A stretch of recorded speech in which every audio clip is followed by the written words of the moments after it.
नमस्ते दोस्तों, कैसे हो सब। आप सभी को स्वागत है मेरा YouTube channel glow your study पर। नमस्कार दोस्तों, नमस्कार नमस्कार, गुड आफ्टरनून, वेलकम बेटा, वेलकम। सब लोग कैसे हैं आप?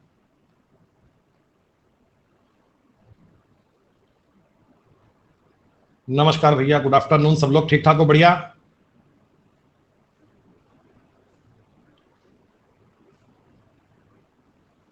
बेटा एक बार सब बच्चे कंफर्म कर दीजिएगा, सब ऑडियो वीडियो फाइन चल रहा है? आप तक आवाज आ रही है?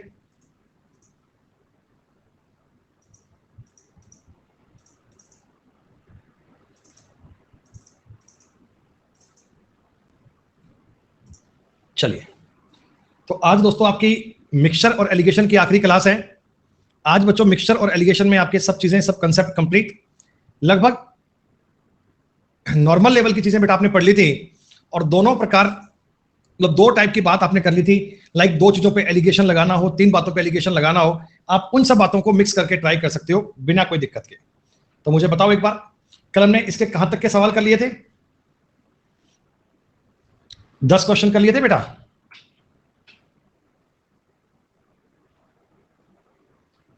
अच्छा जी, इन 10 सवालों तक बेटा किसी का कोई डाउट, आपत्ति? किसी को इन 10 सवालों तक किसी का कोई डाउट, ऑब्जेक्शन, आपत्ति? नहीं सर, एकदम परफेक्ट, मतलब सुपर। सुनिए बेटा, देखो इस प्रकार के सवाल जो आपको मिलते हैं ना, कि श्री गणेश ने 15.10 रुपए प्रति किलोग्राम की दर से 40 किलोग्राम गेहूं और 12.5 रुपए प्रति किलोग्राम की दर से एक साथ मिलाया, उन्हें किस रेट पर बेचना चाहिए कि मिश्रण को बेचने पर उन्हें 10% का लाभ हो जाए? ऐसा नहीं, Shri Ganesh bought 40 kg wheat at, एक डेटा सवाल में मिस कर दिया। 40 किलो गेहूं तो इन्होंने लिया है बेटा 40 रुपए की कीमत पे, सॉरी 40 किलो गेहूं लिया है 12.5 की कीमत पे, और 15.10 पर इन्होंने कितना गेहूं लिया है बेटा वो मेंशन नहीं है, वो मेंशन नहीं है। एक प्रकार की बात सवाल में मिसिंग है, कोई बात नहीं, हटाओ।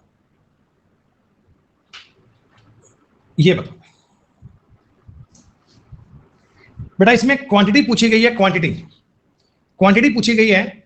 देखो, ए 25% gain is made by selling the mixture of two type of sugar at ₹450 per kg।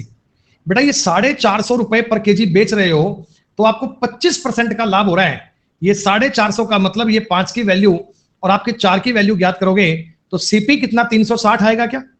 अरे कॉस्ट प्राइस की बात करोगे पहले, तो कॉस्ट प्राइस कितना आएगा? 360 रुपए।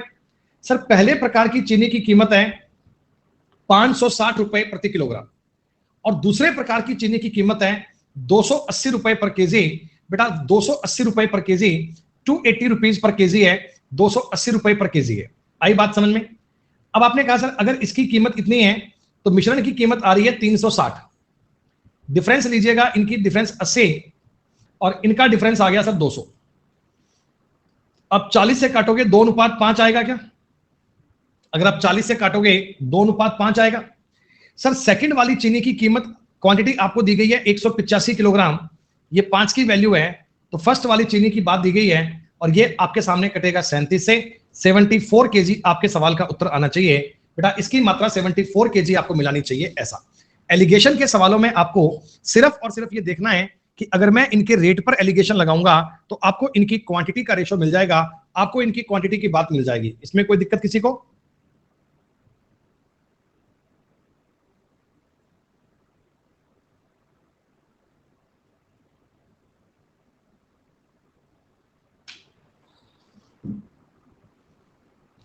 आप मुझे सवाल पढ़कर बताओ, इसमें तुम्हें ज्ञात क्या करना है? क्या तुम्हें इस सवाल में मीन वैल्यू ज्ञात करनी है? बेटा बताओ, क्या तुम्हें इस सवाल में मीन वैल्यू ज्ञात करनी है?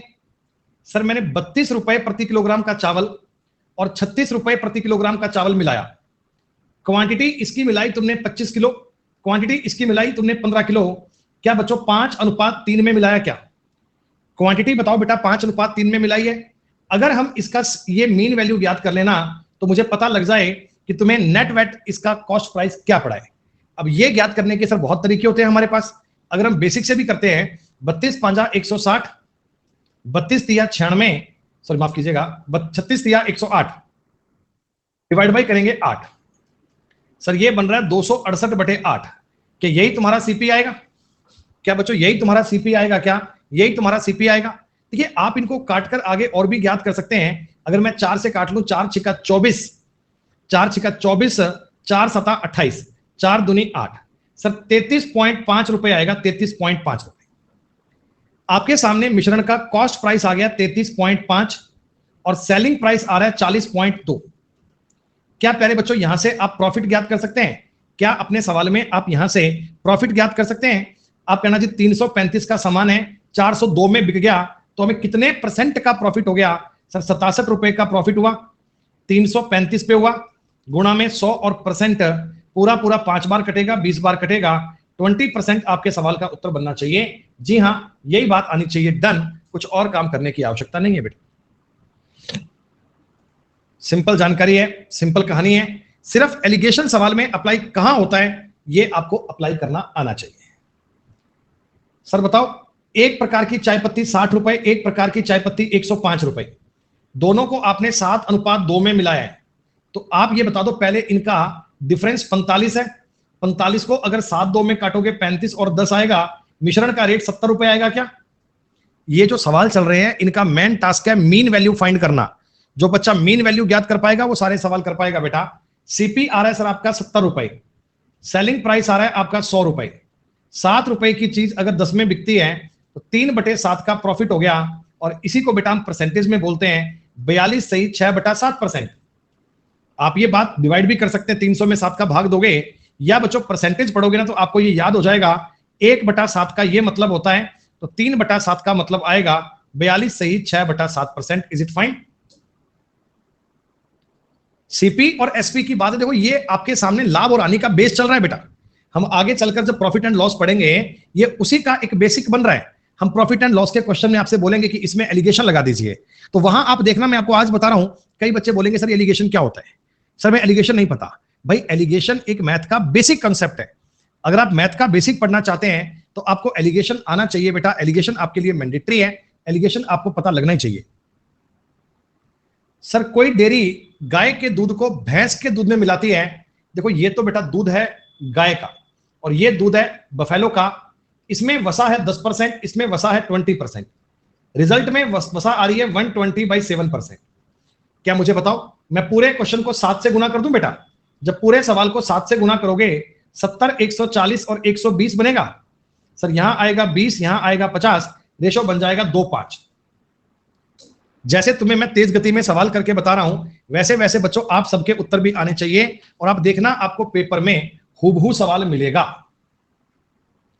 ऐसा क्वेश्चन बेटा आपने कल किया था, ये तो आई थिंक ये सेम सवाल आपने कल किया था। इसका उत्तर 5:3 आया था। दोनों की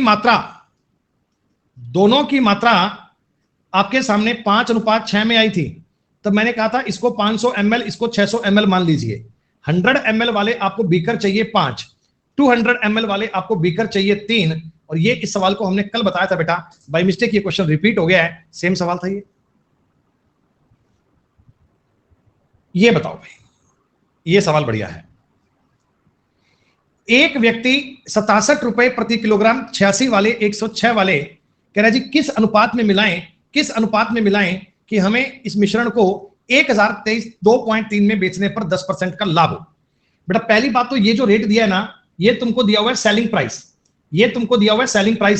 पहले आपको इसका कॉस्ट प्राइस ज्ञात करना पड़ेगा क्या?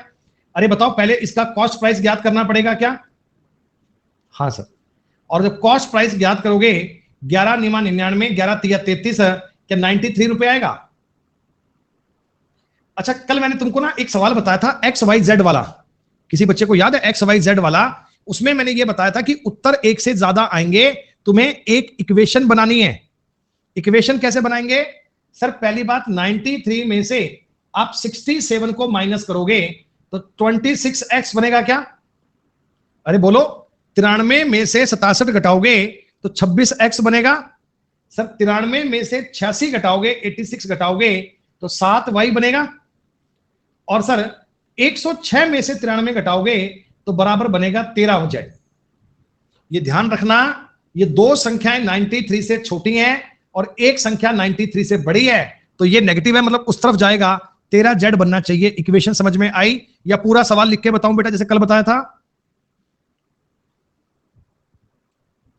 क्लियर बात है ना? ये इक्वेशन हमने कैसे बनाई है, ये डायरेक्ट तुमको पेपर में बनानी आनी चाहिए कि डायरेक्ट सवाल को पढ़ो, और ऐसा नहीं है कि एक्स वाई जेड लिखो सवाल को तिकड़म करो, नहीं, आपको डायरेक्ट ये इक्वेशन बनानी आनी चाहिए। ऐसा नहीं भाई मुझे पता है आपने कल की क्लास नहीं पढ़ी, ऐसा नहीं, मैं बेटा ये बात गारंटी से कह सकता हूं आपने कल की क्लास नहीं पढ़ी। एक बार सच सच बताओ, कल की क्लास नहीं पढ़ी ना आपने? अब ये रिप्लाई नहीं करेगा भाई। हाँ। जिन बच्चों ने क्लास कल की पढ़ी उनको तो समझ में आ गया, ठीक। अब इसको ज्ञात करने के लिए क्या करना पड़ेगा सर? अब हमें जाना पड़ेगा ऑप्शंस पे। सर अब हमें जाना पड़ेगा ऑप्शंस पे, बिना ऑप्शन के बात नहीं बन पाएगी।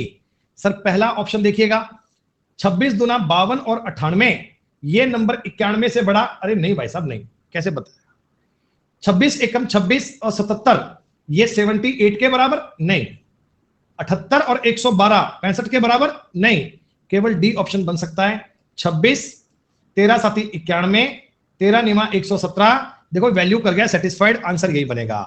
प्यारे बच्चों मैंने आपको बताया था कि इस सवाल के उत्तर एक से ज्यादा बन सकते हैं, इसमें ऑप्शंस एक से ज्यादा बन सकते हैं, आपको ऑप्शन चेक करना पड़ेगा भाई, क्योंकि देखो मेरे पास एक ही इक्वेशन है बेटा, मैं तुम्हारे सामने ना देखो मान लो एक इक्वेशन लिख रहा हूं, मेरी बात समझना, 5x + 2y = 3z।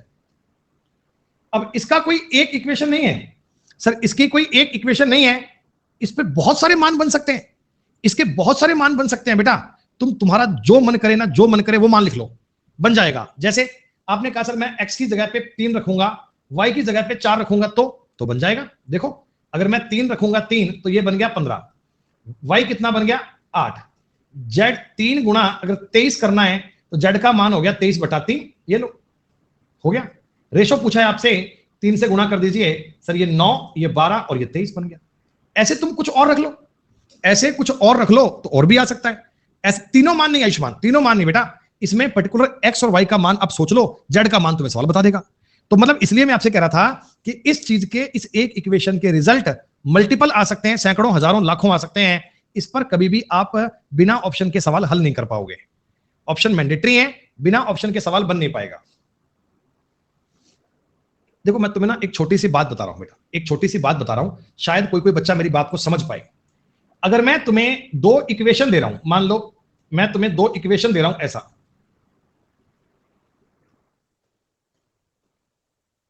मेरे को पता नहीं है सही है गलत, मैंने वैसे लिख दिया बेटा, मैंने वैसे लिख दिया रैंडमली। अब ये 2 अलग अलग इक्वेशन है प्यारे बच्चों, इससे ना x का मान भी आ सकता है और y का मान भी आ सकता है, इससे x और y के मान आएंगे, क्योंकि अलग अलग इक्वेशन है तो अलग अलग मान आने जरूरी हैं, इससे इनके मान कैलकुलेट हो जाएंगे।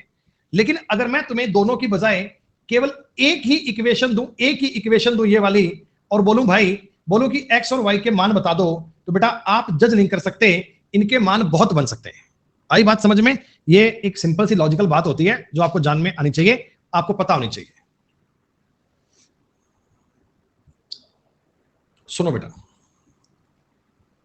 आपको मैंने एक सवाल में बात बोली, a milkman sell the milk by adding some water at 45 rupees per liter.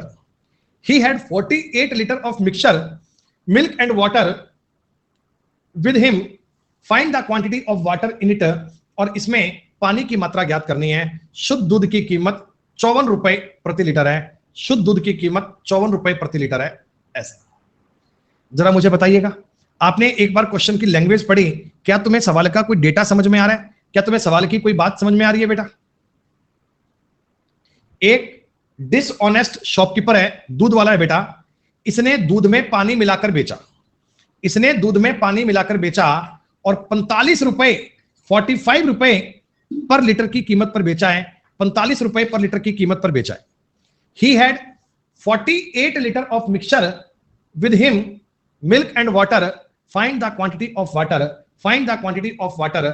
ये जरा बताइए बेटा, इस सवाल में कहीं भी ये बात की गई क्या कि उसको प्रॉफिट हो रहा है कि उसको लॉस हो रहा है? क्या सवाल में एक बात की गई क्या कि दुकानदार को भाई साहब इतना प्रॉफिट हो गया, इतना नुकसान हो गया? जब कोई भी बात नहीं बोली, जब कोई भी बात नहीं बोली बेटा, तो हम क्या मानेंगे बताओ? हम मानेंगे सर ना तो इसको प्रॉफिट हो रहा है ना इसको लॉस हो रहा है। यही तो बात हो गई भाई, मैं दूध 45 का कब बेचूंगा? जब मुझे 45 का ही पड़ रहा होगा, ना तो मुझे प्रॉफिट हो रहा है ना मुझे लॉस हो रहा है। तो आप मुझे बताओ, आप मुझे बताओ बेटा, जो दूध मैं खरीद कर लाया वो बताओ 54 रुपए की कीमत का लाया क्या? शुद्ध दूध जो लाया क्या 54 रुपए की कीमत का लाया? अच्छा, इसमें जो पानी मिलाऊंगा, पानी बताओ बेटा कितनी कीमत का मिलाएं? पानी कितनी कीमत का मिलाएं? फ्री का पानी मिलाओगे, नल से पानी डाल दोगे इसमें। अच्छा, अब बेच रहे हो आप 45 रुपए प्रति लीटर पे, यानी यही तुम्हारा कॉस्ट प्राइस रहा होगा बेटा। तो इनका डिफरेंस आ गया 45, इनका आ गया 9। सर दूध और पानी 5:1 में है। सर 5:1 में है, तो इसका मतलब टोटल क्वांटिटी 48 है। तो ये टोटल की वैल्यू है, पानी की मात्रा ज्ञात करनी है। पानी की मात्रा 8 लीटर बननी चाहिए। बहुत बेहतरीन सा सवाल है बच्चों। मेरे तुम्हें इतने सारे सवाल करवाने का मकसद यह है कि तुम्हें एलिगेशन की बातें समझ में आ जाएं। अगर कोई किसी जगह पे बेटा एलिगेशन सवाल में लगने वाला हो ना, तुम तुरंत सवाल देखकर जज कर पाओ कि ये दो चीजें मिला रहा है, इसका मतलब एलिगेशन की बात हो रही है। दो चीजें मिक्स कर रहा है, इसका मतलब एलिगेशन लगाना है, और आप एलिगेशन सवाल में ट्राई कर पाओ। जरा बताइए, एक दूध वाला दूध के लिए 8 रुपए प्रति लीटर का भुगतान करता है। ये दूध की कॉस्ट प्राइस है। सर पानी मिला रहा है 0 रुपए कीमत का, ध्यान रखना, पानी मिलाओगे फ्री वाला। जब ये इसको 9 रुपए में बेचता है ना, तो 40% का लाभ हो रहा है। बच्चों ये 9 जो है ये 140% की वैल्यू है। तुम्हें 100% की वैल्यू ज्ञात करनी है पहले। अरे बताओ, तुम्हें ये सीपी ज्ञात करना आ रहा है ना? तुम्हें ये सीपी ज्ञात करना आ रहा है ना? सर इनका कॉस्ट प्राइस आएगा 45/7। बहुत बढ़िया, बहुत बढ़िया। क्या पूरे सवाल को 7 से मल्टीप्लाई कर दो बेटा? 7 से मल्टीप्लाई करोगे ना सर, तो ये 56 बन जाएगा। 56 ग्राहक को जो सामान मिलेगा उसमें 45 तो दूध मिलेगा और 11 पानी मिलेगा। ग्राहक को जो मिलेगा वो दूध और पानी का मिश्रण मिलेगा। 45 दूध और 11 पानी मिलेगा, तो बात बनेगी। सपना बी आंसर नहीं बनेगा बेटा।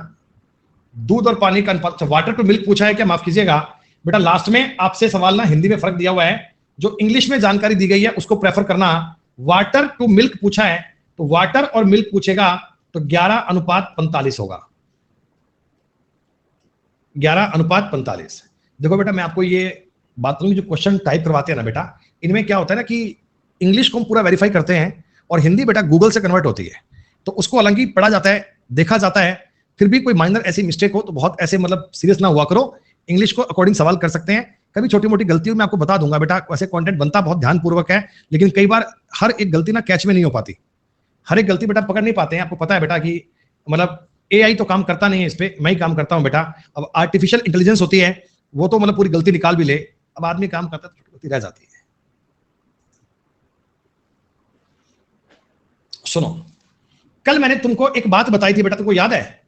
कल मैंने आपको एक बात बताई थी कि यदि दूध को क्रय मूल्य पर बेचा जाए, यदि हम दूध को कॉस्ट प्राइस पर बेचते हैं, तो जितने प्रतिशत का लाभ होगा, या यूं कहिए जितने प्रतिशत पानी मिलाया जाएगा,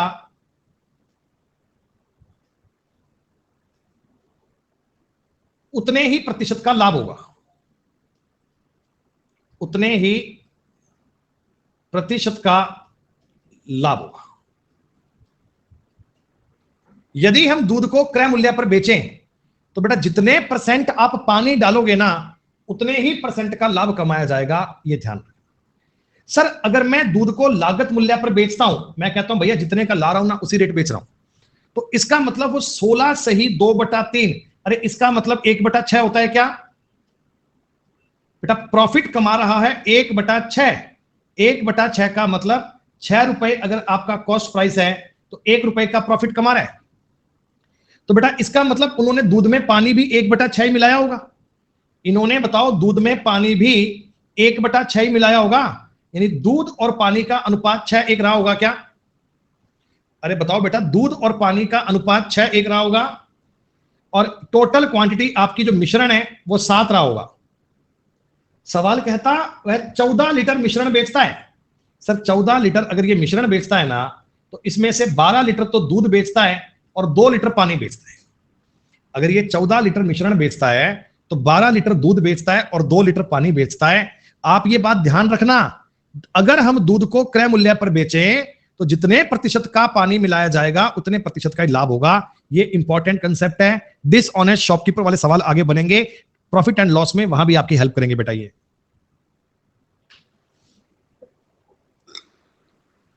बहुत ही शानदार, बढ़िया और जबरदस्त सवाल है बेटा। ये बहुत ही बेहतरीन सवाल है। देखो मैं इस जैसे ना आपको सेम बेटा 2 सवाल करवाऊंगा। अब थोड़े बढ़िया बढ़िया सवाल तुम्हारे शुरू हो गए हैं, थोड़ा दिल थाम के पढ़िएगा। अगर किसी बात में डाउट आए तो मुझे बताइएगा, ठीक। बेटा मेरे पास एक ऑर्नामेंट है, एक आभूषण है जो कि सोने और चांदी का बना है। 28 ग्राम का वेट है पूरा, है ना। टोटल वेट कितना है? 28 ग्राम का। इस 28 ग्राम में सोना भी है और चांदी भी है। तो एक बार तुमको मैं ये बता दूं क्या कि भाई गोल्ड और सिल्वर की जो मात्रा है, मात्रा ये मिलाकर अपना ऑर्नामेंट 28 ग्राम का है क्या बच्चों? आप ना एक एक बात को समझना, आप एक एक बात को समझना। सर टोटल इस आभूषण की वैल्यू, सर टोटल इस आभूषण की वैल्यू कितनी है? 8,760 रुपए का ये आभूषण है, ठीक बात है। ये पहला सवाल है, पूरी कंसेप्ट की बात को समझो। यदि दोनों धातुओं का वजन एक दूसरे से बदल दिया जाए, बेटा दोनों धातुओं का वजन बदल दिया मतलब जितना पहले इसमें गोल्ड था उतनी डाल दी सिल्वर, जितना इसमें सिल्वर था उतना डाल दिया गोल्ड, तब इसकी कीमत 1560 रुपए कम हो जाती है। तब कीमत 1560 रुपए कम हो जाती है। यानी बच्चों एक कॉमन सेंस की बात बताओ, मैं तुम्हें सवाल तो करके बताऊंगा, तो मुझे वैसे ही बताओ, एक बार सोच समझ के बताओ बेटा कि देखो मेरे पास एक आभूषण है, वो सोने और चांदी का है ना। और सोने की कीमत, अब ऑप्शन देखो, सोने की कीमत देखो कितनी है? 480 रुपए पर ग्राम, 480 रुपए, 570 ग्राम है। और चांदी की कीमत 90 रुपए है, चांदी की कीमत 90 प्रति ग्राम है। यानी सोना महंगा है और चांदी सस्ती है। अगर मुझे एक बात बताओ, दोनों क्वांटिटी अगर बराबर बराबर मात्रा में होती, सोना भी 14 ग्राम, चांदी 14 ग्राम, तो मैं इनकी मात्रा को बदलूंगा, मात्रा को बदल भी दूंगा तो रेट पे फर्क तो पड़ेगा ही नहीं, फर्क तो पड़ेगा ही नहीं बेटा, ये तो बराबर है। लेकिन सोने और चांदी की मात्रा को बदला तो आपकी वस्तु की कीमत कम हो गई, कीमत कम हो गई। कीमत कम होने का मतलब क्या हुआ कि पहले गोल्ड ज्यादा था अब गोल्ड कम हो गया। भाई अगर पहले गोल्ड ज्यादा था अब गोल्ड कम हो गया, तुमको यह बात समझ में आ रही है कि अगर किसी वस्तु का रेट सोने और चांदी को बदलने पे कम हो गया तो गोल्ड की मात्रा पहले ज्यादा थी। सिल्वर ज्यादा कैसे होगा रीना? सिल्वर ज्यादा कैसे होगा? अरे पहले तुम्हारे पास उस ऑर्नामेंट में गोल्ड ज्यादा था, सिल्वर कम था। अब तुमने उनकी मात्रा को चेंज कर दिया, अब सिल्वर तो हो गई ज्यादा, गोल्ड हो गया कम, तो रेट कम हो जाएगा। यह बात समझ में आई क्या कि गोल्ड पहले ऑर्नामेंट में ज्यादा यूज किया गया था? बेटा पहले गोल्ड ज्यादा यूज किया गया था, तो यह उत्तर नहीं हो सकता और यह उत्तर नहीं हो सकता, यह उत्तर नहीं हो सकता और यह उत्तर नहीं हो सकता, क्योंकि हमें गोल्ड ज्यादा यूज करना है। गोल्ड ज्यादा यूज करना है तो 2 ऑप्शन डायरेक्ट ऐसे आउट कर सकते हैं क्या?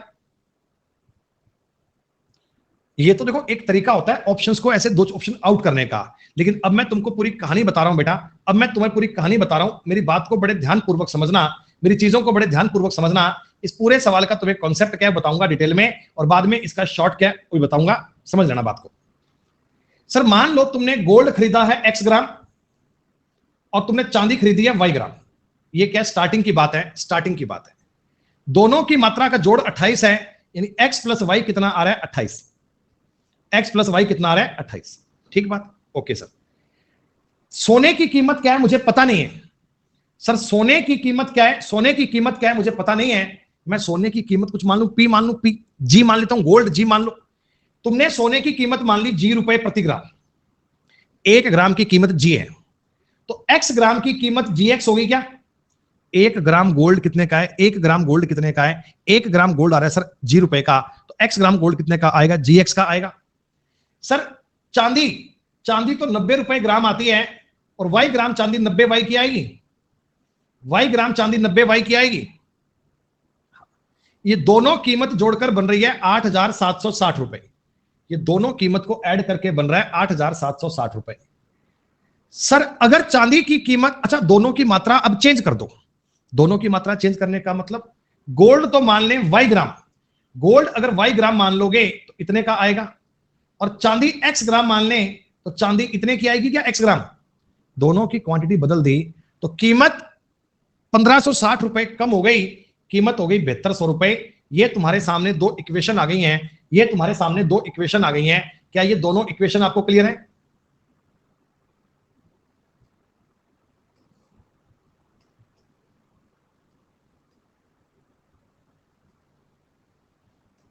सुनो सर, अगर मैं इन दोनों इक्वेशन को ऐड कर दूं, अगर मैं इन दोनों इक्वेशन को जोड़ दूंगा, तो आप बताओ ना, इनको जोड़ेंगे तो जी इनमें से कॉमन आ गया x प्लस वाई, और 90 इनमें से कॉमन आ गया x प्लस वाई। 90 कॉमन होगा ना बेटा, इनको अगर जोड़ूंगा तो ये आएगा 15,960। सही है सर। x प्लस वाई की वैल्यू आपको सवाल में 28 गिवन है, 28। 28g बराबर 15,960 माइनस 28 इंटू 90, 28 इंटू 90। सर जी की वैल्यू अगर ज्ञात करनी है तो 15,960 माइनस 28 गुना 90 बटा में 28। सर इसमें अगर 28 का भाग दोगे 15,960 में, अगर 28 का भाग दोगे, 28 पांजा 140, 196 570 माइनस 28, 28 कट गया 480। सर ये 480 रुपए गोल्ड की कीमत आ गई है, 480 रुपए गोल्ड की कीमत आ गई है। तो 480 वाला उत्तर बनेगा, ये भी बन नहीं पाएगा, उत्तर सवाल का बनेगा ए। उत्तर सवाल का क्या बनेगा? ए। सर आपने कहा ये जो 16 और 12 ग्राम आपने ज्ञात किया था, आपने तो सर ये एक जजमेंट से ज्ञात कर लिया, क्या किसी तरीके से भी ज्ञात कर सकते हैं? तो मैंने कहा हाँ, इसको आप तरीके से भी ज्ञात कर सकते हो। देखिए गोल्ड और सिल्वर की क्वांटिटी का रेशो कैसे ज्ञात करेंगे, अब यहां समझो। सर गोल्ड की कीमत को मैं मान रहा हूं 480, ये गोल्ड है। सिल्वर की कीमत को अपन मान रहे हैं सर 90, और 8760 रुपए में तुम्हें 28 ग्राम ज्वेलरी मिल रही है, तो 1 ग्राम का वजन ऐसा आ जाएगा, 1 ग्राम का वजन ऐसा आ जाएगा। हाँ। 8760 में आई थिंक पूरा पूरा भाग तो नहीं जा पाएगा, 4 से काटूं, 4 7 28, 4 दूनी 8, 1 3 6, 2190, 2190 बटा 7 आएगा बेटा, ये 2190 बटा 7 आएगा, 2190 बटा 7 बनना चाहिए। सर थोड़ा इस 7 से मुक्ति दिलाओ, 7 से मुक्ति दिलाओ, तो पूरे सवाल को 7 से गुणा कर दोगे, 7 से गुणा करोगे 9 7 63, 630 बनेगा। इसका अगर 7 गुना करोगे, 7 8 56, 5 7 चौका 28, 3360 आ गया।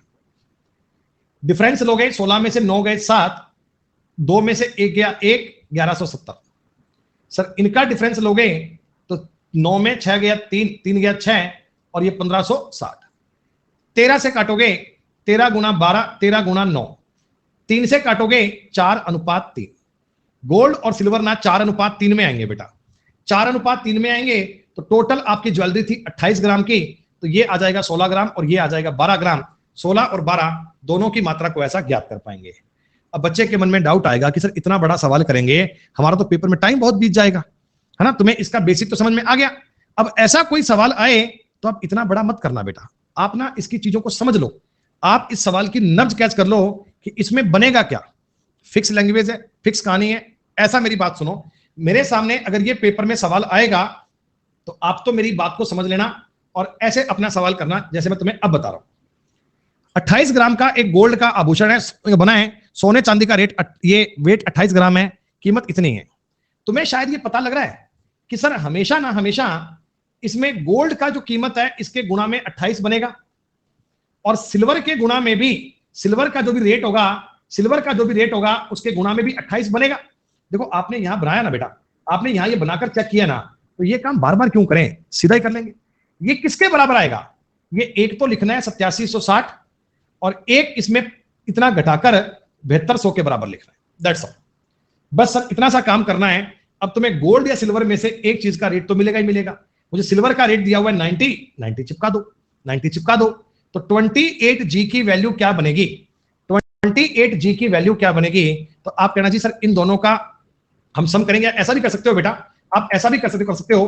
तो मैं इससे भी इजी बताऊं ना, तुम इनमें से भी 28 कॉमन ले लो, अंदर बनेगा गोल्ड प्लस सिल्वर 8760 प्लस 7200।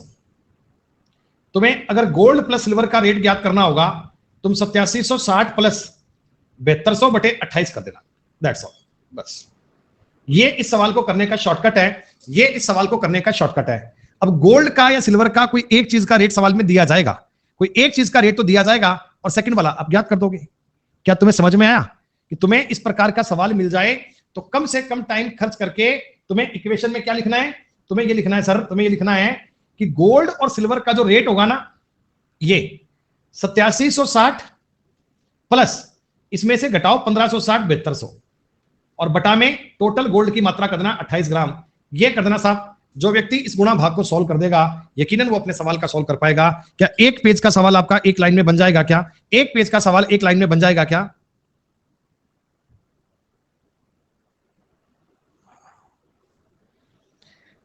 देखिए आपको ये बात समझ में आई कि नहीं आई? देखो ये इसका पूरा कॉन्सेप्ट है, थ्योरी है कि वो नियम कहां से ड्राइव हुआ।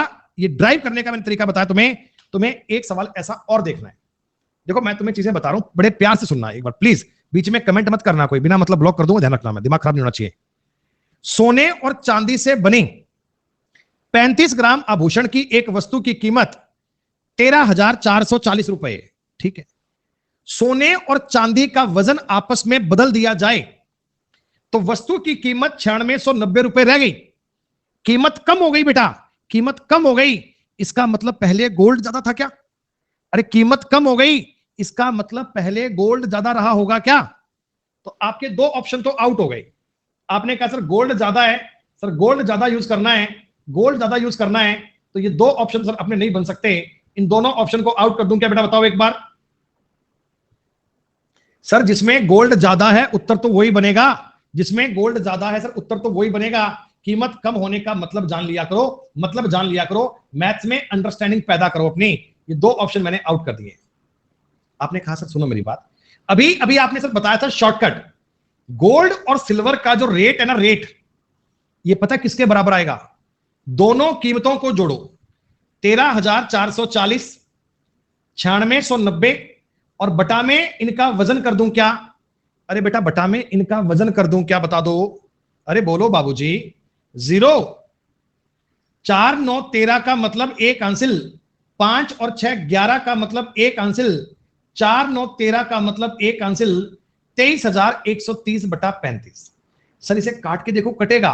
अगर मैं एक बार 7 से काट दूं, 7 या 21, 2 1, 7 या 21, पूरा पूरा कट का ही नहीं रहा भाई।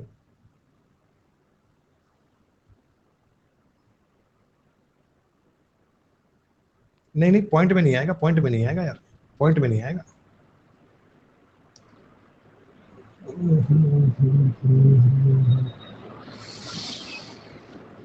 कुछ पॉइंट में मिसिंग है।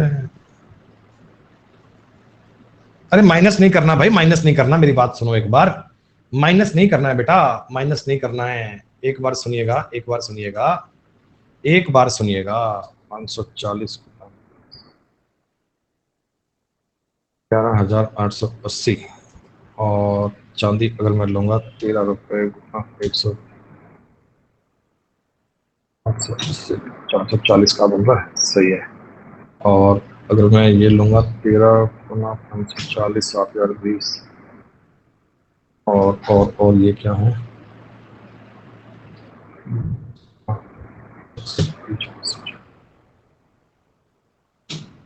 160, 90 बेटा, ये 9660 होगा।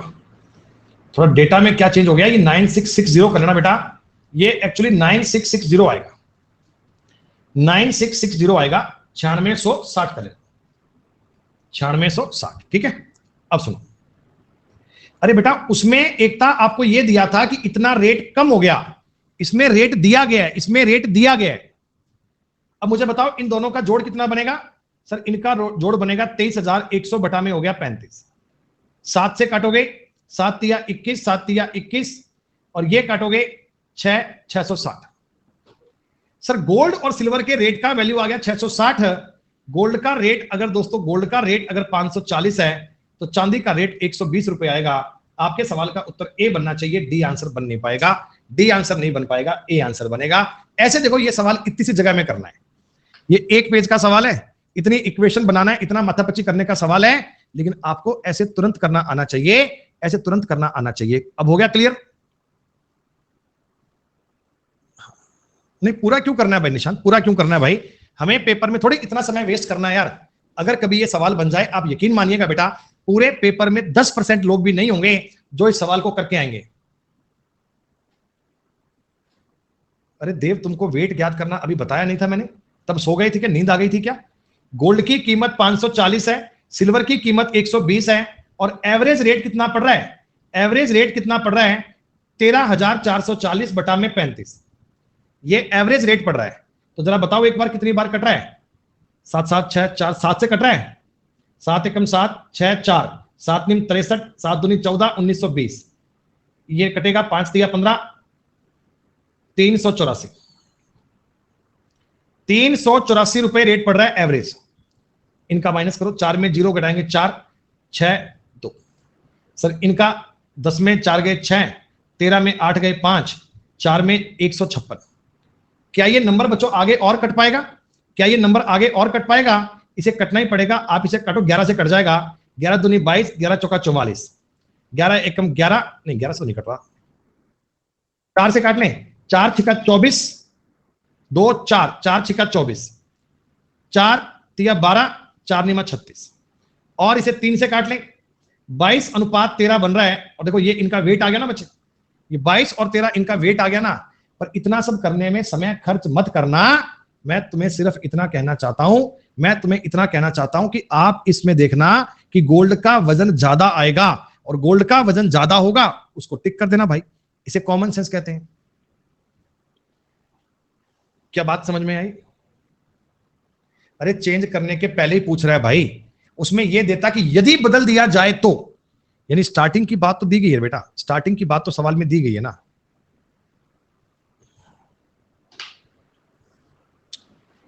ये सुनो बेटा, एक और बेहतरीन सवाल, मतलब अल्टीमेट सवाल है इस शीट के।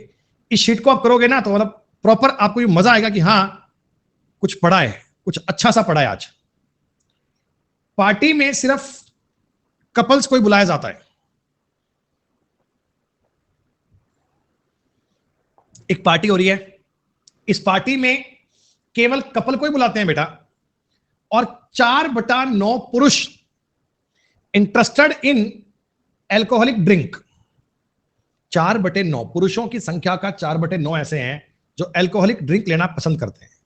ठीक, तो आप ये बता दो 46.66 का मतलब क्या होता है? इसका मतलब बेटा ये 30% प्लस 16.66% है। सर ये 3/10 होता है, सर ये 1/6 होता है, एलसीएम इनका 30 आता है, ये 9 बनेगा और ये 5 बनेगा, 14/30 मतलब 7/15 बनता है। अभी हो सकता है आपको ये बात कम समझ में आए, लेकिन धीमे धीमे जब आप परसेंटेज टॉपिक पढ़ेंगे तो परसेंटेज को फ्रैक्शन में चेंज करना आप जान लेंगे बेटा। अभी जो बताया उतना समझ लो।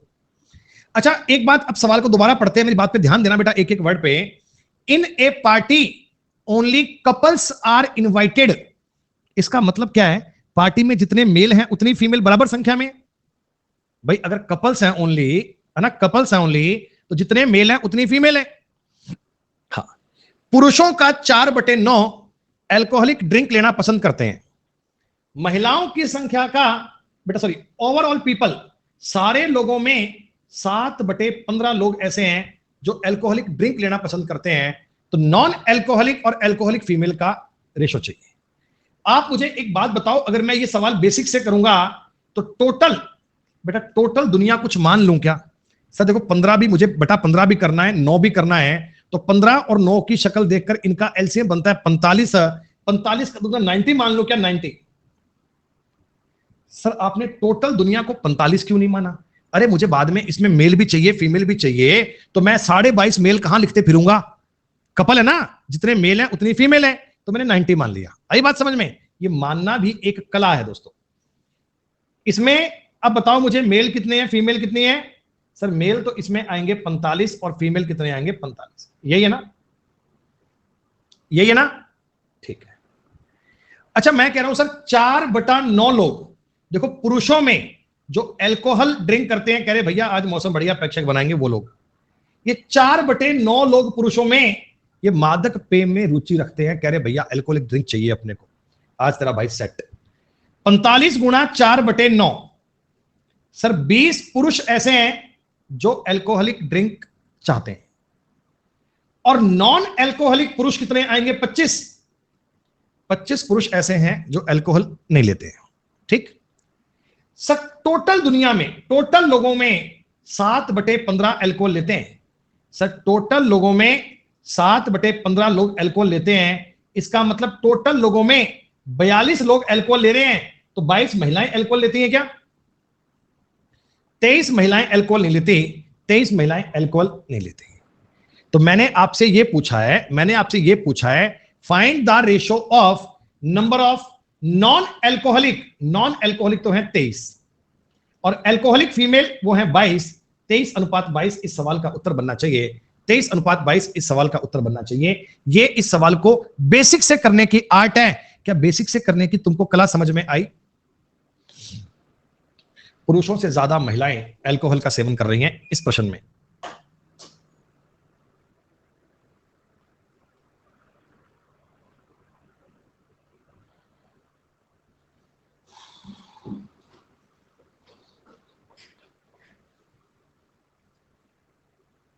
सुनो, आपने ये पूरी थ्योरी तो समझ ली है। मैं इसे दूसरे पेज पे लिख दे रहा हूं बेटा, ताकि बाद में आप इसको समझोगे तो तुम्हें दिक्कत नहीं आएगी। अब मैं कहना यह चाहता हूं कि क्या इस सवाल को एलिगेशन से करना संभव है? तो हम कहेंगे हां जी संभव है। बहुत आसान बन जाएगा बेटा। सुनो, मेल और फीमेल की बात हो रही है, मेल और फीमेल की बात हो रही है। सर मैं देखो एलिगेशन लगा रहा हूं, जो लोग अल्कोहल लेते हैं, आप मुझे एक बात बताओ, पुरुषों में 4/9 पुरुष मादक पेय में रुचि रखते हैं, यही होगा क्या? अरे पुरुषों में 4/9 लोग मादक पेय में रुचि रखते हैं। और महिलाएं कितनी मादक पेय लेती हैं मुझे नहीं पता, पर टोटल दुनिया में, टोटल लोगों में 7/15 महिलाएं मादक पेय लेती हैं। क्या 7/15 ले रही हैं क्या?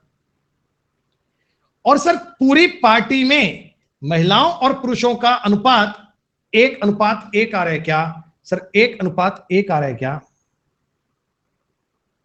सर आपने कहा देखो थोड़ा आसान करो सर, इनका डिफरेंस, इनका रेशो आ रहा है 45। पूरे सवाल को 45 से कर दें, पूरे सवाल को 45 से गुणा कर दें। तो आपने कहा जी 9×5 45 और 20 ऐसे मेल हैं जो अल्कोहल ले रहे हैं, सर 21 ऐसी महिलाएं हैं, सर 21 लोग टोटल है जो अल्कोहल ले रहे हैं। तो आप मुझे बताओ, इनका डिफरेंस 1 है तो इनका डिफरेंस भी 1 आना चाहिए। अरे बोलो, तो इस जगह पे 22 आना चाहिए क्या? इस जगह पे 22 आना चाहिए क्या? हां। तो टोटल 45 में से, टोटल 45 में से 22 महिलाएं अल्कोहल का सेवन करती हैं और नॉन अल्कोहलिक में 23 महिलाएं आ रही हैं। तुमको सवाल पूछा गया कि गैर मादक और शराबी का रेशो 23-22 बनना चाहिए। क्या ऐसे भी अपना सवाल कर सकते हैं सॉल्व आप? देखो ये सवाल तुमको बेसिक से भी करके बताया बेटा, बेसिक से भी करके बताया और एलिगेशन से भी बताया कि दोनों तरीके आपके लिए कंफर्टेबल है, दोनों तरीके आपके लिए आसान है। इन चीजों को 2-2 बार रिपीट कर लेना मेरे दोस्त। ये वो चीजें हैं जो तुम्हें सरकारी नौकरी दिलाएंगे बेटा, ये वो चीजें हैं जो तुम्हें गवर्नमेंट जॉब दिलाएंगे। सरकारी नौकरी पाने के लिए पढ़ना है इनको।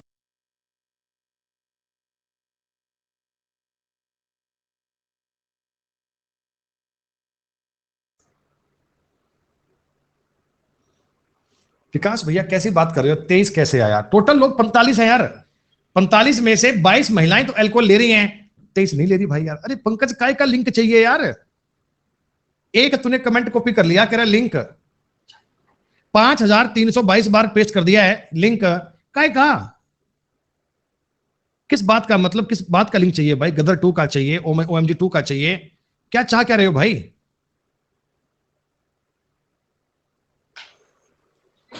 भाई साहब एसएससी के पेपर में मैंने आज तक के इतिहास में इतना बढ़िया सवाल नहीं देखा। क्या मतलब? आप एक बार क्वेश्चन पढ़ोगे ना, आधा दिमाग तो अपना क्वेश्चन पढ़ने में ही खराब हो जाएगा, फिर आगे इसको करने की हिम्मत जुटा नहीं पाएंगे, बोलेंगे सर रहने दो, है ना। जबरदस्त क्वेश्चन है ये, जबरदस्त, ध्यान दो एक बार। अरे इजी बहुत है, तो मेरे साथ साथ समझना। यमराज एसएससी वाले बेटा आपको स्किप कर देंगे, कह रहे इसको स्किप कर दो, कोई दिक्कत नहीं है। In a board examination of class 10th and class 12th 80% of boys passed in both exam taken together, where 40% girls are failed. Overall passing percentage of all the student in exam is 75%. 50% of boys failed in 10th exam and 80% boys passed in 12th exam. Overall 60% of boys passed in both the exams taken together. 60% of girls passed in 10th class and 10% girls failed in 12th exam. Overall 80% girls passed in both exam together. Find the ratio of number of girls in 12th class to number of boys in 10th class. कितना बढ़िया सवाल है, बेहतरीन बेहतरीन बेहतरीन। दोस्तों आप मेरी एक बात सुनो, जितना मैं कह रहा हूं उतना सुनो। एक बार के लिए दोस्तों मेरा आपसे निवेदन है कि प्लीज आप सब बच्चे ना, जितनी मैंने 2 लाइन ये अंडरलाइन करी है, सिर्फ इतनी जानकारियों को पढ़ लो। ये जो 2 लाइन मैंने अंडरलाइन करी है दोस्तों, केवल इतनी सी बात को सुन लो यहां तक। क्योंकि सवाल बड़ा है तो तुम्हें ढंग से सवाल को देखना आना चाहिए। 10वीं क्लास में और 12वीं क्लास में मिलाकर, बेटा ये 10वीं क्लास और 12वीं क्लास में मिलाकर बात कर रहा हूं, ठीक?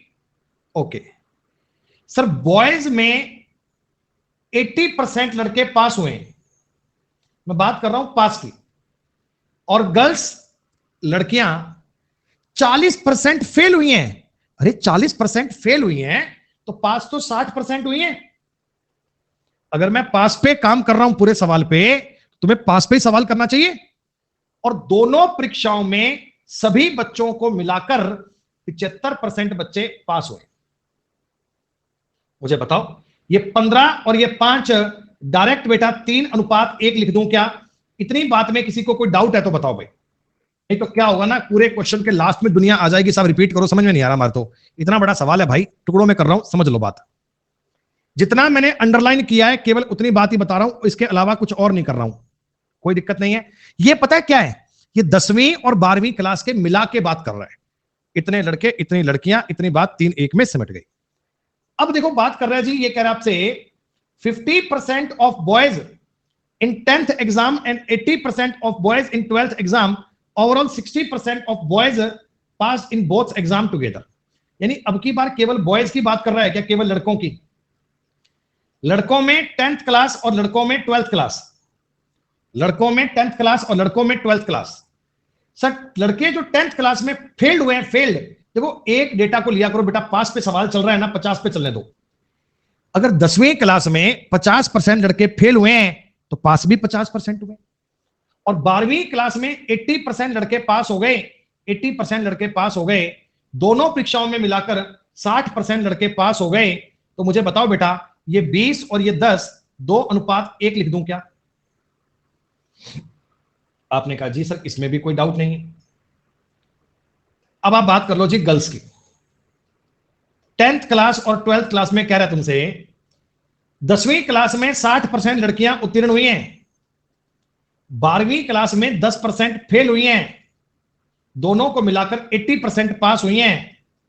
तो भैया ये 1:2 आना चाहिए क्या? यहां तक बताओ जी, तुमको बात समझ में आ गई? अच्छा एक बात बताओ ना, मेरे को एक दिक्कत हो रही है बेटा, तुम्हें तो पता नहीं हो रही नहीं हो रही यार। मेरे को ये लग रहा है कि लड़कियां 10वीं और 12वीं क्लास की मिला के कम से कम 3 तो आनी चाहिए, पर यहां ये कह रहा है लड़कियां 10वीं और 12वीं क्लास के मिला के 3 ही है। अरे अगर ये 3 आना चाहिए तो क्या मैं इसको 3 और इसको 9 कह सकता हूं क्या? अरे रेशो ही तो लिखना है, 3 और 9 कह सकते हैं। सर अगर टोटल लड़के में 9 मान लेता हूं तो 9 को 2-1 में काटोगे, इनको 6 और इनको 3 मान सकते हो। तुम जरा मंद मंद मुस्कुराओ, तुम्हें इस सवाल में सारी जानकारी मिल गई, तुम्हें पता लग गया 10वीं क्लास में 6 लड़के हैं, 10वीं क्लास में 1 लड़की है, 12वीं क्लास में 3 लड़के हैं, 12वीं क्लास में 2 लड़कियां हैं, टोटल स्कूल में 9 लड़के हैं, स्कूल में 3 लड़कियां हैं। ये अपने सारा डेटा अपन ने वेरीफाई कर लिया। अब आपसे क्या पूछा गया सवाल में? 12वीं क्लास में लड़कियों की संख्या। सर 12वीं क्लास में लड़कियों की संख्या 2, 10वीं क्लास में लड़कों की संख्या, 10वीं क्लास में लड़कों की संख्या 6। इनका अनुपात ज्ञात करना है मेरे दोस्त। 1:3 तुम्हारे सवाल का उत्तर बनेगा, 1:3 तुम्हारे सवाल का उत्तर बनेगा। D is the right answer. This is the original level of alligation. दोस्तों एलिगेशन क्या होता है? ये होता है एलिगेशन। एक सवाल में तीन तीन स्टेप एलिगेशन के हैं। भैया टाइम टेकिंग तो है ही ना बेटा, इतना बड़ा क्वेश्चन है यार। अब मेरे पास ऐसी कोई दवाई तो है नहीं बेटा कि ये सवाल भी मैं आपको 10 सेकंड में करवा दूंगा। मैं पूरी कहानी समझा रहा हूं, अगर तुम्हें समझ में आ गई तो आप जल्दी भी कर पाओगे, पर सवाल पढ़ना तो आना चाहिए। अब आपको बताओ, मेंस के लिए कोई अलग से बैच लेने की नीड है? अरे ये जो कहानी चल रही है प्री और मेंस का बैच है। ये प्री और मेंस का कंबाइंड काम है बेटा। इसको पढ़ लोगे तो इसी में नैया पार है, इसी में बेड़ा पार है। सारा प्री सारा मेंस यही हो जाना तुम्हारा।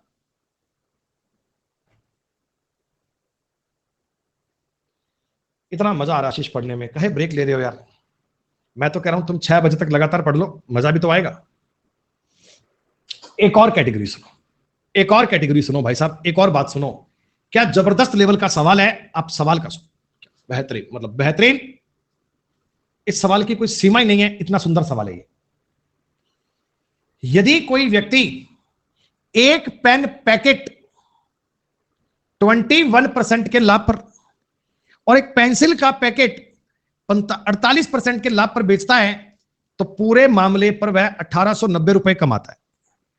पेन को 21/4% लाभ पर बेचे, पेंसिल को 15% की हानि पर बेचे, तो उसे ना कोई लाभ ना कोई हानि होता है। तो कलम यानी कि पेन का, ये कलम क्या पूछा, पेन पूछा, पेन। पेन का और पेंसिल दोनों पूछा।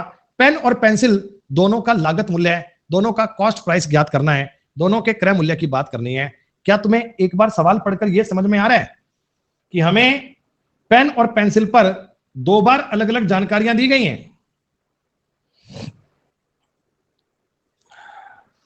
चलो आप इस पे प्रयास करो। मैं 2 मिनट का एक ब्रेक ले रहा हूं बेटा, ब्रेक के बाद आगे मिलता हूं। ब्रेक के बाद आगे मिलता हूं, तब आपसे आगे बात करते हैं। इतने आप इस सवाल को पूरा करना बेटा। आज तुम्हारी क्लास ना 6 बजे तक इसी की रहेगी। आज प्रैक्टिस वाले कोर्स में भी यही पढ़ाऊंगा, तो 5 से 6 वाले बैच में भी आप सब अवश्य ज्वाइन करना। आज से पूरा करना है अपने को।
कब 1 घंटे का समय बीत जाता है पता भी नहीं चलता।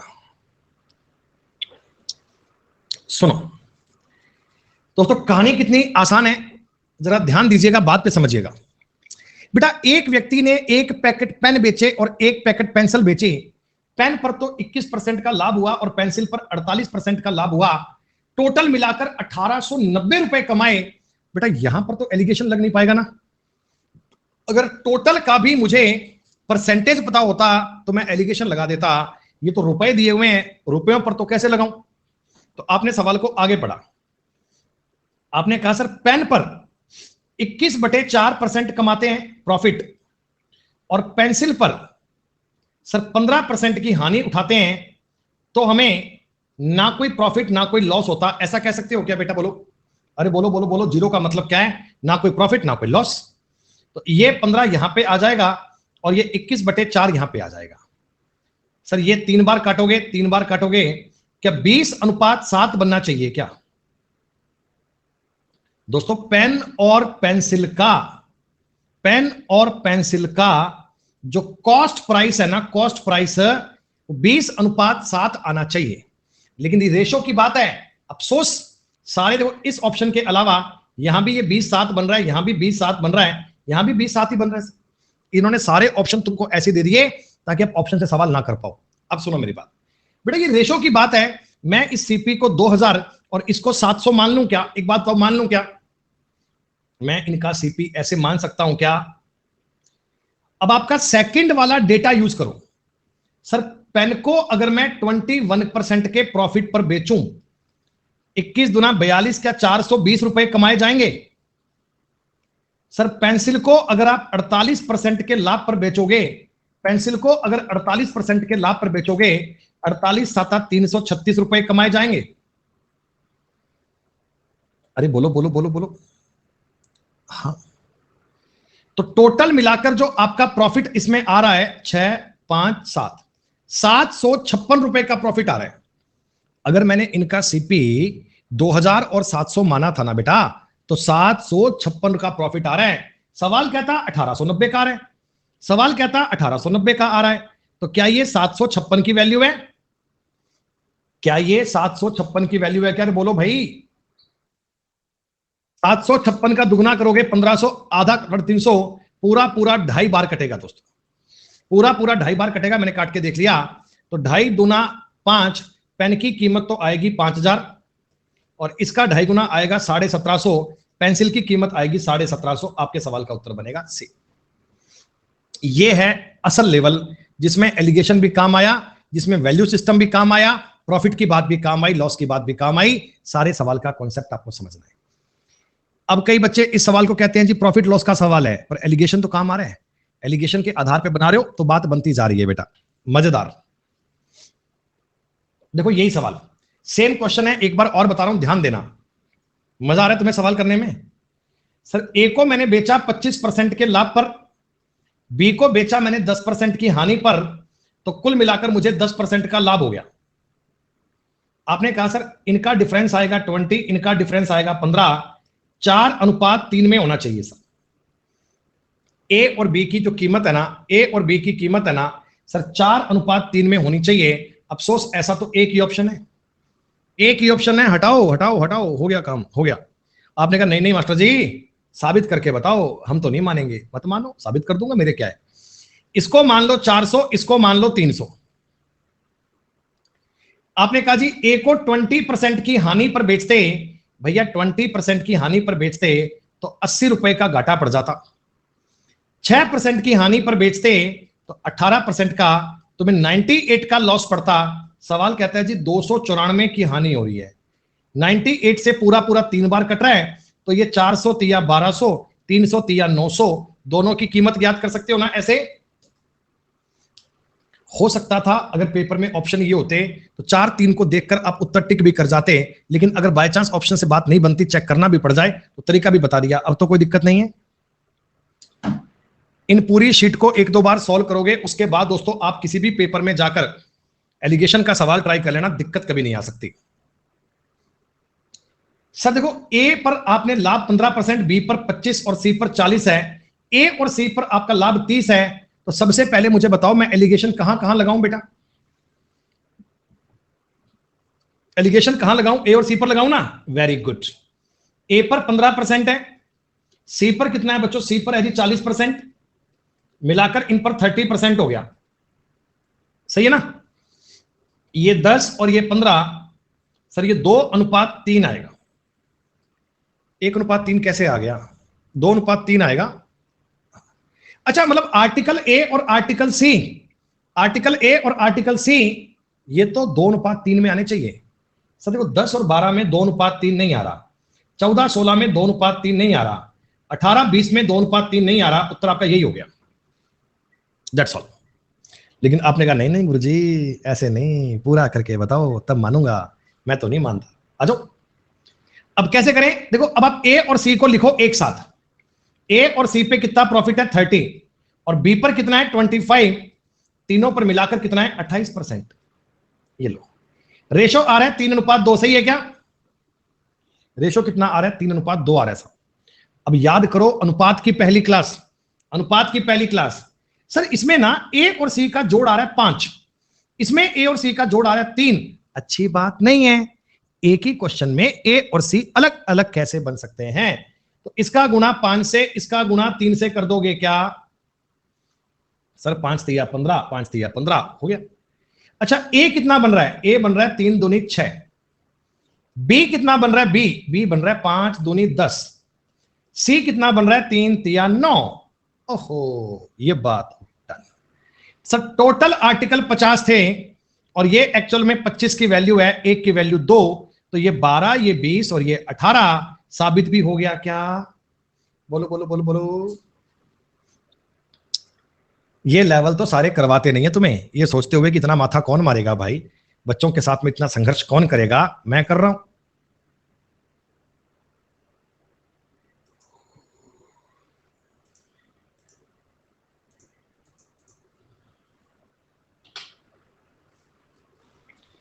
थोड़ी देर पहले आपने ऐसा एक सवाल किया था, अभी जस्ट किया है, पहले बताओ 3 प्रकार के पेन हैं 10 11 14, पहले प्रकार के, पहले 2 प्रकार के पेनों को दिया है, पहले 2 प्रकार के, फर्स्ट वाले 2, तो ये 10 और ये 11, ये 10 सही 4/9, सर इनका डिफरेंस आएगा 5/9, इनका डिफरेंस आएगा 4/9, क्या इनका रेशो 5:4 बनेगा,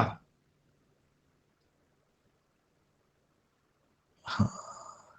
5:4 का मतलब देखो किस ऑप्शन में आ रहा है, आप ये बता दो, पहले प्रकार के 2 पेन हैं, ये 5:4 कहां बन रहे हैं, ये नहीं है ये नहीं है ये नहीं है, हटाओ हटाओ, उत्तर आ गया। आपने कहा नहीं पूरा बताओ, 10 सही 4/9 और तीसरे वाले पे 14 और तीनों पे मिलाकर 12, अब ऐसे कर सकते हो ना, इनका डिफरेंस 2, इनका डिफरेंस कितना आएगा, एक सही 5/9, 9 एकम 9 और 5 14/9, सर ये हो गया 14/9, 2 से कटेगा 7, अनुपात बनेगा 9:7। और देखो इनमें तो बाय चांस जोड़ बराबर ही आ गया, इनमें तो जोड़ बाय चांस बराबर ही आ गया, 5 4 9, यहां भी 9 लिखा है, फिर तो खुशी की बात है, मंद मंद मुस्कुराओ बेटा। टोटल पेन 960 है, 916 की वैल्यू है, 60 बार कटेगा, नहीं माफ कीजिए, तो कुछ ठीक किया ना मैंने, 5 4 7 ठीक है, 7 4 11 5 16, 13 कहां होता भाई, 60 बार कटेगा, 60 5 300, 240 और 60 गुणा 7 420, ये बनना चाहिए भाई, यही बनना चाहिए। मैं बताऊं क्या गड़बड़ हो गई, मैं बताऊं क्या गड़बड़ हो गई बेटा, गड़बड़ ये हो गई, एक्चुअल में ये 12 लिखा है ना, इस 12 के आगे कुछ था, ये 12 के आगे कुछ था, लाइक 12 सही 1/2 कुछ ऐसा कुछ पॉइंट था, मतलब जिससे थोड़ा वेरिएशन आता, पर कोई बात नहीं, जो अपने पास डेटा दिया ना बेटा, इसके आधार पे आप ऑप्शन को चेंज कर लेना, कि उत्तर ये मान लेना 300 240 और 420, कोई दिक्कत नहीं है। आप उत्तर ये मान लेना, वो कुछ डेटा में अगर बाय चांस मान लो, हाँ कॉन्सेप्ट क्लियर है ना, भी देखो हो सकता है अगली बार पेपर में डेटा यही आ जाए, हो सकता है पेपर में डेटा यही आ जाए, वही डेटा दिया गया आपको सवाल में, तो डेटा चेंज करके सवाल दे दिया, कोई बड़ी बात नहीं है। एक और सुनो बेटा, 3 वर्ग एक क्लास में 3 वर्ग हैं एक्स वाई जेड, इन्होंने एक परीक्षा दी। 10वीं कक्षा में औसत अंक 83 है, कक्षा वाई में औसत अंक 76 है, जेड में 85 है, एक्स वाई में 79 है, वाई जेड में 81 है। तीनों का मिलाकर औसत क्या है? तीनों का मिलाकर औसत क्या है? जरा आप मुझे बताओ। 9 4 13 होगा, अरे कहां होगा 9 4 13? अंजलि ठीक से किया बेटा, आप चेक करना बाद में। मैंने ठीक करा है बेटा, कोई दिक्कत नहीं है, आप चेक करना बाद में। सुनो बेटा, ऐसा है 10वीं क्लास के सारे बच्चों के नंबर तो 83 हैं, ठीक। वाई का तुम्हें एवरेज दिया हुआ है 76, और जेड का, हाँ ये 10वीं कक्षा नहीं है बेटा, ये एक्स है, एक्स। ये 10वीं कक्षा नहीं है, ये एक्स का एवरेज है, एक्स का। 10वीं कक्षा कहां से आ गई? रोमन था ना। एक्स का एवरेज है बेटा 83। ये एक्स एक्चुअली एक्स नहीं है, ये एक्स क्लास है। एक्स का एवरेज दिया है 83, वाई का एवरेज दिया है 76, जेड का एवरेज दिया है 85, एक्स और वाई का आपको एवरेज दिया है 79, और वाई और जेड का एवरेज दिया है 81। और पूछा क्या है? तीनों कक्षाओं का मिलाकर, तीनों कक्षाओं का मिलाकर। देखो आपको सवाल में बेटा एलिगेशन तो लगाना पड़ेगा, बिना एलिगेशन तो क्या करेंगे सवाल में ना। पहले मुझे बताओ, मैं एक्स और वाई पे एलिगेशन लगा दूं क्या? सर एक्स में 83 है, वाई में 76 है, इनमें 79 है। बच्चे बताओ एक्स और वाई के 3:4 में आएंगे क्या? कोई दिक्कत नहीं है। अच्छा अब मुझे बताओ, वाई और जेड पर भी एलिगेशन लग सकता है क्या? 76 85 79। सर ये इनका डिफरेंस 6, इनका 3, 2:1। 2:1 की बजाय बेटा मैं इसे अपनी मर्जी से 4:2 कर दूं, आपको कोई दिक्कत तो नहीं है? 4:2 कर दूं, इनमें कोई दिक्कत? अच्छा, अरे माफ कीजिए, माफ कीजिएगा, 81 था। आज क्या हो गया ये यार? सुनो, 4:5 हो गया। सर इसका मतलब एक्स के स्टूडेंट, वाई के स्टूडेंट और जेड के स्टूडेंट है ना, वो 3 4 5 में है। अरे एक्स वाई इसमें 4 है, वाई 4 है, कोई दिक्कत नहीं है। 3 4 5 में आ गए। अब पूरी क्लास का तुम्हें एवरेज ज्ञात करना है। देखो आपके पास अब कई तरीके हैं। पहला सुनो, एक्स वाई जेड। एक्स का एवरेज है 83, इसका एवरेज 76, इसका एवरेज 85।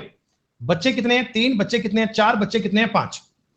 आप एक काम करो बेटा, इनका जो एवरेज है ना 76 और 85 के बीच में आएगा। डेविएशन में कोई नंबर मान लो, मैंने 80 मान लिया, ऐसे रैंडमली मान लिया। अब ये बताओ, ये संख्या 80 से 3 ज्यादा है, 3 ज्यादा है 3 बार, तो प्लस का 9 आएगा। सर ये 80 से 4 कम है 4 बार, माइनस का 16 बनेगा। सर ये 5 ज्यादा है 5 बार, प्लस का 25 बनेगा। और ये जानकारी 5 4 9 3 12 लोगों में इक्वल इक्वल बांट दो। डेविएशन ऐसे तुमको लगाना बताया था मैंने, डेविएशन लगाना बताया था बच्चे। 80 प्लस, सर 25 और 9 34, 34 में 16 घटाओगे 18/12, 18/12 का मतलब 1.5 हो गया, 1.5, तो 81.5 उत्तर आ गया। 81.5 उत्तर आ गया। इस बात को समझो, समझना आपके लिए जरूरी है। इसको नई स्लाइड पे डाल दिया है, लेकिन यहां दोस्तों तुम्हें एक तरीका और भी सीखना है ना। इस बात को लेकर चिंतित होना कि ये तो बहुत टफ लेवल चल रहा है बेटा, प्री और मेंस की तैयारी चल रही है, दिल थाम के पढ़ना, मजा आ जाएगा तुम्हें। बेटा मुझे पूरी क्लास का एवरेज चाहिए। देखो तुम्हें एक तरीका और भी आता है क्या? मैं x प्लस वाई को यहां लिखता हूं और z यहां लिखता हूं। x प्लस वाई का मुझे पता है 79 है, z का मुझे पता है 85 आएगा, और x प्लस वाई में बच्चे आ रहे हैं 7, y और z के बच्चे आ रहे हैं 5। बेटा इन पे अगर बताओ मैं मीन वैल्यू ज्ञात करूंगा, मीन वैल्यू, तो वो x y z पूरी क्लास की होगी ना बेटा। अगर यहां पर मैं मीन वैल्यू ज्ञात करूंगा तो पूरी क्लास की आनी चाहिए। आप यहां भी अपना काम कर सकते हैं। सर मान लो आपने 80 मान लिया, या एक काम करो 80 मत मानो, बता रहा हूं डिफरेंस से बताओ, डिफरेंस लगाओ। इन दोनों में 6 का डिफरेंस है। 6 को अगर तुम इन 7 5 में तोड़ोगे तो ये बनेगा 3.5 और ये बनेगा 2.5। या तो 79 में 2.5 जोड़ लो, या इसमें 3.5 कम कर लो, उत्तर 81.5 आएगा। क्या बताओ ये तरीका भी दमदार है? आज के बाद किसी को ये तो नहीं कहोगे कि हमको एलिगेशन नहीं आता है? किसी को ये तो नहीं कहोगे साहब एलिगेशन नहीं आता। ये तो क्लास तुम्हें 2 बार पढ़ने की नीड है, ये क्लास तुम्हें 2 बार पढ़ने की नीड है बच्चे। और ये सवाल भी तुम्हें ना तब तक खुद से करने हैं जब तक तुम्हें खुद का कॉन्फिडेंस नहीं बन जाए। हो सकता है 2 बार करने पड़े, 3 बार करने पड़े, 4 बार करने पड़े, लेकिन आप अपने सेल्फ कॉन्फिडेंस के लेवल तक इनको मस्ट ट्राई करना। एक बस एजेंसी के पास में 2415 बसें हैं, उनमें से कुछ बसें 12, देखो टाइप मान लो, टाइप ए प्रकार की बसें हैं 12% के लाभ पर बेची, प्रॉप्लस में मतलब। बी प्रकार की बसें हैं 8% की हानि पर बेची, और बाकी की बसें बेटा बसें 20% के लाभ पर बेची। पहले 2 प्रकार की बिक्री से 4% का लाभ। सर पहले 2% की देखो बात समझोगे, ये 12% है और ये माइनस का 8% है, इनसे तुम्हें 4% का लाभ हुआ है। ये 12 और ये 8 आएगा, ये 3:2 बनेगा क्या? बोलो हाँ, अरे बोलो हाँ। और दूसरे और तीसरे प्रकार से इसे 8% का लाभ हुआ। सर इनका डिफरेंस 12, इनका डिफरेंस 16, ये 4 से काटोगे 3:4। सर ए बी सी, आप मुझे बताना कि बी का मान बराबर करना पड़ेगा। इसका 3 गुना करोगे 9, इसे करोगे 3 गुना 6, और इसका दुगुना 8 होगा क्या? अब रेशो तो बराबर करना आना चाहिए भाई साहब। आपने कहा जी हाँ सर, टोटल बसें 2415 हैं, टोटल मतलब 23 की वैल्यू है। पहले और दूसरे प्रकार की बसें कितनी हैं? 15 की वैल्यू ज्ञात करनी है। 23 एकम 23, 23 5 115, तो 1575 तुम्हारे सवाल का उत्तर आ चुका है। आज की क्लास में सवाल तो तुमने 20 करें, और भाई साहब इन 20 सवालों का लेवल जो है ना, मतलब टचवुड। अभी रुको बेटा, अंजलि रुको रुको, 10 मिनट और पढ़ेंगे। अरे तभी तो कल पार्टनरशिप स्टार्ट होगा, तभी तो कल पार्टनरशिप स्टार्ट होगा।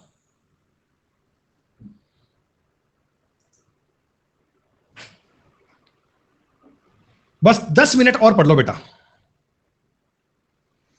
हिमांशु अभी कहानी शुरू हुई है भाई। हिमांशु कह रहे हैं अब मन को शांति मिल रही है कि मैथ सीख रहा हूं। भाई अभी कहानी शुरू हुई है, अभी तो देखो आप दिसंबर तक तुम ये कहोगे कि सर मैथ का सवाल लेकर आओ, एसएससी की किताब लाओ, ऐसे देख के सवाल सॉल्व कर दिया करोगे। क्या बात है, क्या बात है। सर एक मिश्र धातु में तांबा कितना है? कॉपर। सर कॉपर है 80% और बाकी का टिन है। टिन कितना है? 20%। ठीक है, ये ए प्रकार की धातु है बेटा। दूसरी धातु में क्या है ना, 85% तांबा है, 13% टिन है। बच्चों ये 98 हुआ है, 98, तो बाकी 2% का जिक्र नहीं किया गया, तो हो सकता है वो इंप्योरिटीज हो, अशुद्धियां हो। ठीक। सर अब मैं कहता हूं इनको किस अनुपात में मिलाऊं कि टिन का परसेंटेज 15 हो जाए?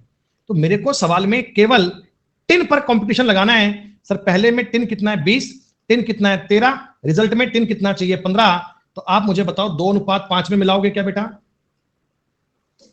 2:5 में मिलाओगे ना?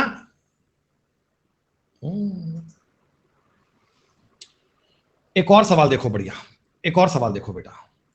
एक धातु में तांबा 81% है और टिन 19% है, और बी प्रकार की धातु है, उनमें तांबा है 63%, टिन है दोस्तों 10%, और बाकी की अशुद्धियां हैं, इंप्योरिटीज हैं 73 और 27% इंप्योरिटीज हैं भाई साहब। ओ भाई साहब, इनको तुमने मिलाया और टिन हो गया जी 15%।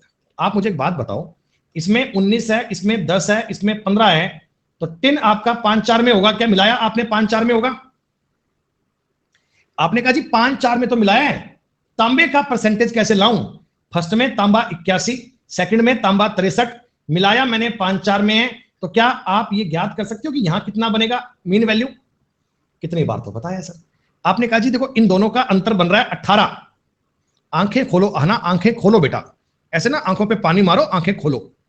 18 को 5-4 में काटोगे 10 और 8 बनेगा, 63 और 10 73। सर 73% की कॉपर की बात होनी चाहिए क्या? तुम्हें ये समझ में आया कि आपने मीन वैल्यू कैसे ज्ञात कर दी? आधी दुनिया तो पेपर में छोड़कर आ जाती है साहब, तुम जैसा कौन है, तुम जैसा कौन है। 27 कैसे? अरे तो टोटल मात्रा तो 100% है, अरे टोटल मात्रा तो 100% है ना बेटा। 63, 73, 27 इंप्योरिटीज कचरा है फालतू का। बच्चे कहते हैं रेशो तो टिन का है ना, टिन का रेशो नहीं है, वो धातुओं का रेशो है। आपने ए वाली धातु और बी धातु इस अनुपात में मिलाई होगी, ये धातुओं का रेशो है, ना कि टिन का रेशो है बेटा। अरे डिंपल बेटा वो क्वेश्चन नहीं पढ़ेंगे बेटा, उनको ऐसे 15 कैसे आया। 35 नंबर तक के सवाल अभी मैं करवाऊंगा, बाद में 20 मिनट का ब्रेक होगा। 5 बजे के बाद आगे के सवाल तुम्हें करवाए जाएंगे। 5 बजे की क्लास को अवश्य ज्वाइन करना है, ड्रॉप मत कर देना, बहुत इंपॉर्टेंट सवाल चलेंगे। सर मिश्र धातु ए है, ए एक धातु तुम्हारे पास ए है,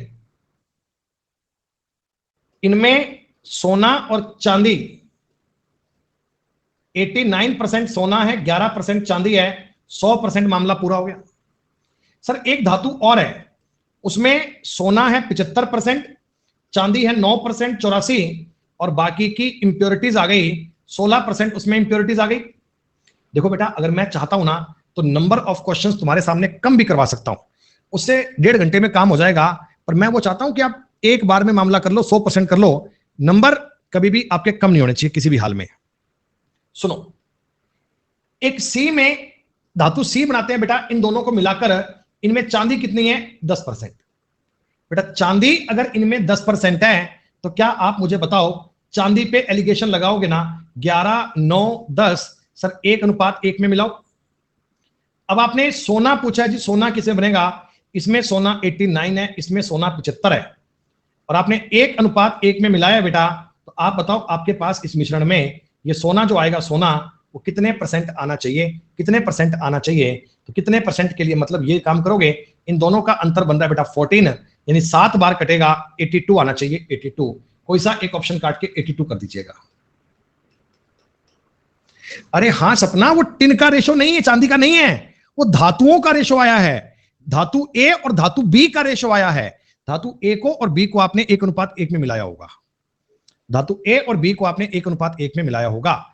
जब घर पे आप ये सवाल दोबारा करना ना, मेरे को याद आ रहा है इस सवाल में 10 सही 3/7 था, ये मिसप्रिंट हो गया था तो आंसर नहीं आया था, बाकी अब इससे करोगे तो आंसर आ जाएगा, थोड़ा अलग आ जाएगा पर कोई दिक्कत नहीं है।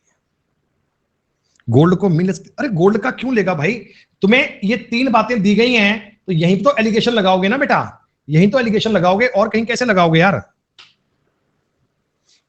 सुनो, अरे सुनो, ए में तांबा है 82%, टिन है 18%, और इंप्योरिटीज हो गई 0% बेटा। बी में तांबा है 70%, टिन है 6%, और बाकी की अशुद्धियां हैं 24% इंप्योरिटीज है। इनको इस प्रकार मिलाया कि नए मिश्रण में टिन का परसेंटेज 11 हो गया। तो आप ए और बी, टिन की बात नहीं कर रहा मैं, टिन पर तो एलिगेशन लगा रहा हूं बेटा। आप ऐसा कहना ए में 18%, बी में 6%, इसमें 11%, तो इधर से आएगा 5 और 7। क्या ये धातुओं का रेशो आ गया? हाँ।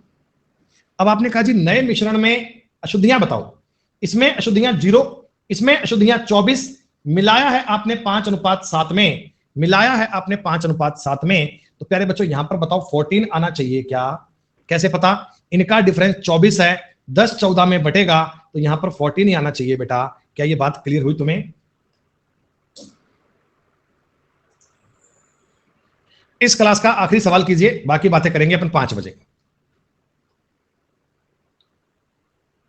सर पीतल, तांबे और जस्ते का मिश्रण है, brass is alloy of copper, zinc, bronze. बेटा पहली बात कीजिए ब्रॉन्ज के बारे में। ब्रॉन्ज में क्या है? कॉपर है 79, जिंक है 3%, और टिन है 18%। ठीक। और एक क्या है ना आपके सामने ब्रास, ब्रास में कॉपर है और जिंक है, ये बराबर। तो इनको तुमने मिलाया है तो मिश्रण में क्या हो गया बेटा? मिश्रण में क्या हो गया? 70% तो हो गया तांबा, 18% जस्ता, तो 12% टिन हो गया क्या? अरे बोलो बोलो, 70 और 18 88, 12% टिन हो गया। हाँ सर आपने 0 कैसे मान लिया? हमें बताया ना, brass is an alloy of copper and zinc, मतलब इसमें केवल कॉपर और जिंक ही है, टिन को 0 मान लो। क्या बच्चों टिन पर अपना एलिगेशन लग जाएगा? सर 18 0 12, ये 12 और 6 दोनों धातुएं आपने 2:1 में मिलाई हैं, दोनों मेटल आपने 2:1 में मिलाए हैं। तो पूछा क्या दोस्तों? पीतल में तांबे का अनुपात पूछा है। सर ये 79 है, ये मुझे ज्ञात करना है, यहां पे 70 है, और ये 2:1 की बात करनी है। इनका डिफरेंस 9, तो यहां पे 18, 70 में 18 घटाओगे 52 आएगा सर, 52%। आपके सवाल का उत्तर आएगा। एक बार बेटा इस बात को और रिकॉर्डिंग देख लेना, एक बार बात को और चेक कर लेना। 20 मिनट का ब्रेक आप भी ले लो, मैं भी ले लेता हूं। 5 बजे मिलते हैं तो बाकी आगे के सवाल कर पाएंगे। उम्मीद करता हूं ये जो एक्सट्रीम लेवल की बात चल रही है बेटा, इनको आप ठीक प्रकार से समझ पा रहे होंगे। एलिगेशन पढ़ने का मजा आपको आ रहा होगा दोस्तों। चलिए धन्यवाद, मिलते हैं 5 बजे, बाय। अब थोड़ा रुक जाना। वीडियो अच्छी लगे तो लाइक, शेयर और सब्सक्राइब करना मत भूलना। याद तो रहेगा ना? चलो चलते हैं, बाय।